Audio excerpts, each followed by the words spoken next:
Do not adjust your eyes. The shirt is fine. I promise. Hey guys, Dre Harrison back at it once again with a brand new video for you, and welcome to another video blog here. We were going to do a Le Mans preview for this weekend, but we saw the Toyota running laps like several seconds faster than everybody else, and we thought, nay bother, as the Geordies would say. But in this video, I thought I'd fill the gap with, I want to talk about the Ferrari Driver Academy, and it's in a very, very interesting scenario right now, where it's unbelievable. I can't remember the last time, if ever, I've seen an academy flourishing like this at the same time, where we've got three potentially S-tier prospects in it, in Formula 2, at the same time, all fighting for one, maybe two F1 seats, maybe three. We'll get into that in a bit more detail. But for those guys that haven't been watching the Junior Series quite as hard this year, this is the first year, personally, I've really tried to make a proper effort to watch everything. Mick Schumacher, Callum, and Robert Shwartzman are all Ferrari Driver Academy prospects. All the top three in that academy, without a doubt. Marcus Armstrong's probably the fourth guy on that list. Started the season very well, but has struggled really since then. Maybe next year is when Marcus will put it together. But they are currently first, second, and fourth in the Formula 2 Championship right now, with just a handful of races left. 6 races, as a matter of fact. And yeah, it's heating up in that title fight. Mick Schumacher has a 12-point lead in the championship on Callum Illot. Robert Shwartzman is 21 points back on 140. And they are all competing for probably at least one F1 seat, maybe more, depending on how the situations with silly season plays out. But even in a vacuum, it's actually refreshing and great to see that a young driver academy has produced, 3 top-tier prospects all pretty much at the same time. And they're all excellent in their own right. You've got to get very nitpicky to separate them in terms of raw ability and talent. I mean, Mick Schumacher, we had question marks about his consistency last year when he debuted in Formula 2.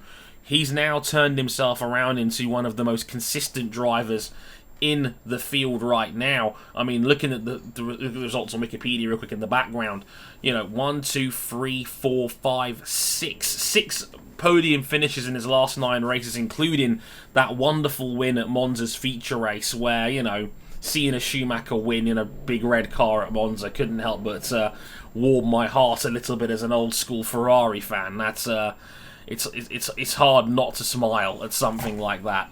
But all of a sudden, Mick had turned arguably one of his greatest weaknesses into one of his greatest strengths: consistency, not having particularly bad days and racking up points. I mean, that's how you win championships, and that is why he's championship leader right now.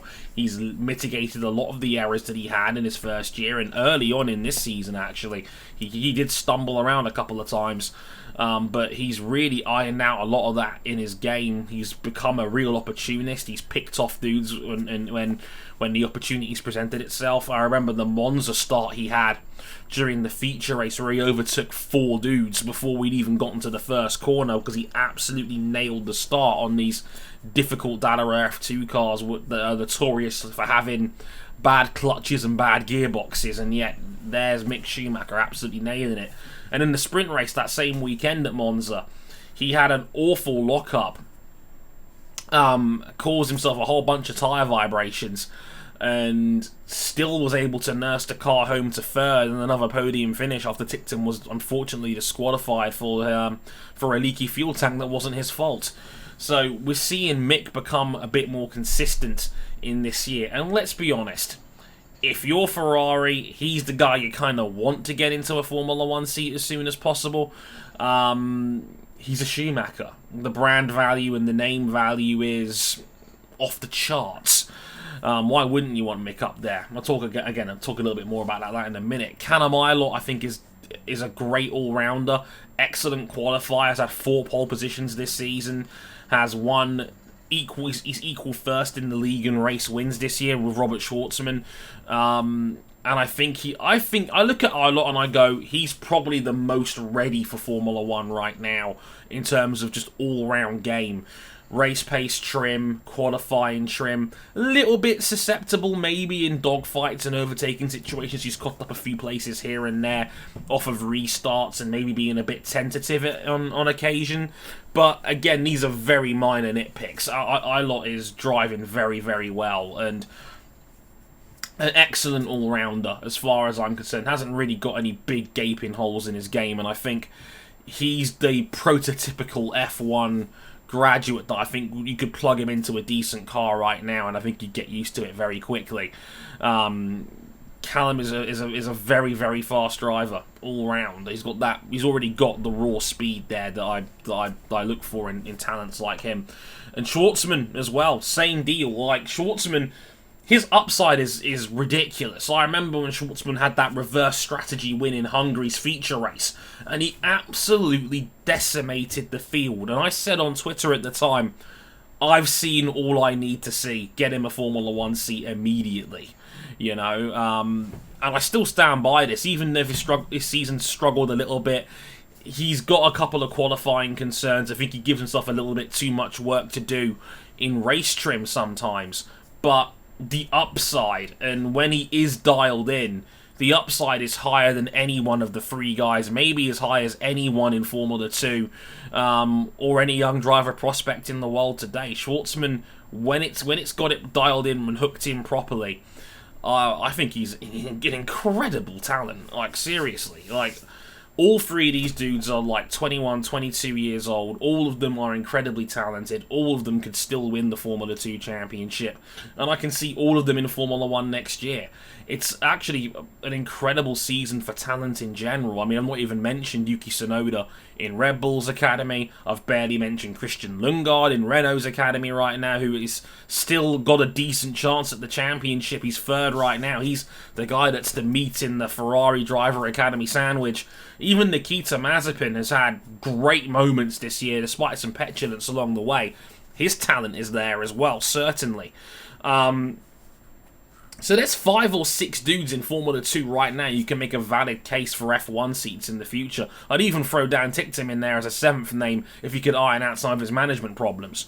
But these 3 dudes are standing out right now, and the question is, who and how many gets into Formula 1 next year? Because you got to look at the landscape around you, and the obvious draw is the Ferrari-powered teams. Obviously not the factory team. We know they're confirmed for next year with Charles Leclerc and Carlos Sainz Jr. But the second and third teams, Haas and Alfa Romeo, their driver lineups are up in the air. The question is going to be how many of them are willing to cough up seats. Alfa Romeo has Kimi Raikkonen and Antonio Giovinazzi. I don't think Raikkonen will move on this year. I think the only way that happens is if Raikkonen volunteers to retire, and I don't think he will. I think Raikkonen still looks at Formula 1 like a fun hobby. I personally haven't got a big desire to see him drive anymore as a bit of a relic of the sport at this point. He's 41 next month. I've not really got a particular appeal to see Kimi Raikkonen stick around, but he's still the team leader there. He's still better than Gio in that current scenario, so it's kind of hard to make a case to move Kimi Raikkonen aside. Gio looks like the lamb to the slaughter, given he's a former Ferrari driver academy prospect himself, and it's not really worked out for him in Formula 1 since he got there at the second attempt. He was very promising when he rolled up for Sauber a couple of years ago and stood in for Pascal Wehrlein. But it's just not really worked out for him since. He's struggled. It's still quite sad that arguably his most famous moment in Formula 1 so far was that last lap crash at Belgium last year where he binned it at Pouhon when he was in the points. And that's sad. I think Gio is a little bit better than that, but I don't think he's really gained a foothold in this sport. So I think if there's any seat where you move one academy guy out for another, Gio is probably the most vulnerable big name seat that could move aside for one of these prospects. And honestly, I think Mick Schumacher will end up there. Like I said, marketer's wet dream. It's Mick Schumacher in a Formula 1 seat. What's not to love? You know? again, big name value, Italian team. You've got an excellent, experienced driver alongside him in Kimi Räikkönen. If that's your driver lineup, he looks after younger drivers. He does seem to genuinely give a shit, which is rare for Kimi, about younger drivers and being a more mentory-like figure in the sport now. What better guy to learn from? The guy who most likely by the time he gets there, more experienced in F1 than anyone ever in terms of races logged. So I think Raikkonen and I think Mick will end up there at Alfa Romeo alongside him. Apparently there's big rumours that Mick might get an FP1 run between now and the end of the year. That's not been confirmed yet, but it's looking like it will probably happen between now and the end of the season. Then there's Haas, and Haas is a bit more interesting because I think Gene, for the first time earlier this year, said he's a bit more open to having a younger driver in the seat this year. I think he's talking to the Ferrari Driver Academy this year. I think there's certainly some wiggle room there, and it might be time to move at least one of their drivers on. If it is, it's probably Grosjean. I'm one of these guys that actually likes Grosjean a bit more than the average person does on social media. I think Grosjean's pretty good. I think Grosjean is the sort of guy that he gets better as the car gets better. If you give him a good car, I think he'll drive it very well, and the Haas has sucked for a couple of years now. I mean, Haas has 1 point to their name this season. They've really, really hit the skids in the last couple of years, and I don't think that's on the drivers. I think that's on the car, development, and the sport in general's kind of passed them by as it's gone through the last couple of years. So I think changing drivers isn't going to change much there, but if you want to get a younger driver some F1 experience, I think Callum Illot would be a great fit in that Haas seat alongside Kevin Magnussen. They might even consider clearing the decks. We know Gunther Steiner, especially if you've watched Drive to Survive, has had his moments with both his drivers in terms of aggression, in terms of incidents on track, in case of incidents off track. I don't think it would be preposterous if Haas cleared the decks completely. I mean, Alfa Romeo might, but I think they respect Kimi Räikkönen too much. I think Haas, if it's going to happen, is a bit more likely on that camp. But I still think Kevin Magnussen is the better of the two drivers. I think Magnussen might be the most underrated driver in Formula 1, to be honest with you, in terms of ability and knowing what he can do in a good car. I think Kevin should stay, and I think Callum Illot would be a great fit for that second seat. If they clear the decks and they go Illot and Shwartzman, wouldn't have a big deal with that either. And that's the scary thing. We don't know how many of these seats are going to be available. It could be 1, it could be 2, it could be 3. And I think Mick will get that seat no matter what. Apparently, he's been promised a seat if he finishes in the top 3. Matteo Binotto has already spoken quite highly of Mick, saying that his next step is definitely a Formula 1 car.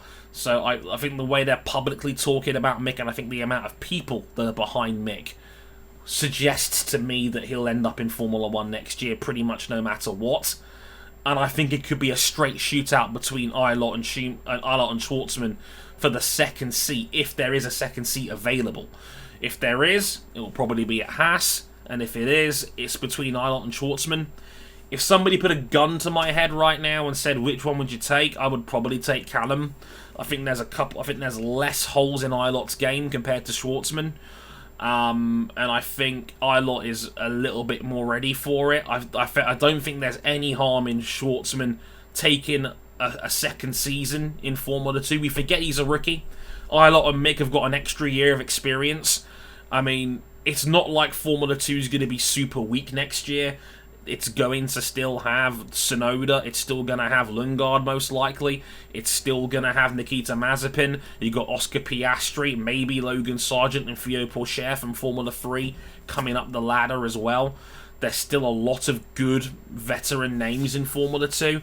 I don't think personally it would hurt to see Shwartzman get a second year of experience under his belt before coming up, depending on what the market situation is like in 2021. So if somebody put a gun to my head, I would say probably Illot. And there was an interesting Instagram live that Illot had that he did a couple of days ago. He's since deleted it.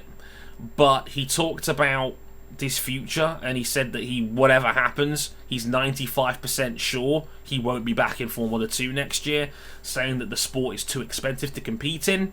And that, he can't keep doing this, and that he won't be back in Formula 2 next year. He said he's 95% sure he won't be in Formula 2 next year, and that's all, quote, "that's all I will say about that." A lot of people on Twitter, I think, panicked, thinking that he wasn't going to get a seat. I actually thought it was the opposite. I think he's hiding something. I think he's going to get a seat in Formula 1 next year. I think it's just going to be a matter of with who and what team and what the situation is going to be, and I think we'll know more about it after the Formula 2 season finishes. They've still got Sochi next weekend, and then they're racing in both Bahrain rounds and both Bahrain layouts to end their season. So, for those that have been watching Formula 2, what do you make of the situation? Do you think it will be Mick? Do you think it will be Illot 2? Do you think it could be all three? Do you think it could be only one? Let me know what you think, because this is a very interesting situation. There's a lot of potential variables here, not a lot of clear-cut answers. Would love to hear your thoughts, as always, in the comments. But until next time, I've been Dre. Thank you very much for watching, and I'll catch you guys next time. Sayonara.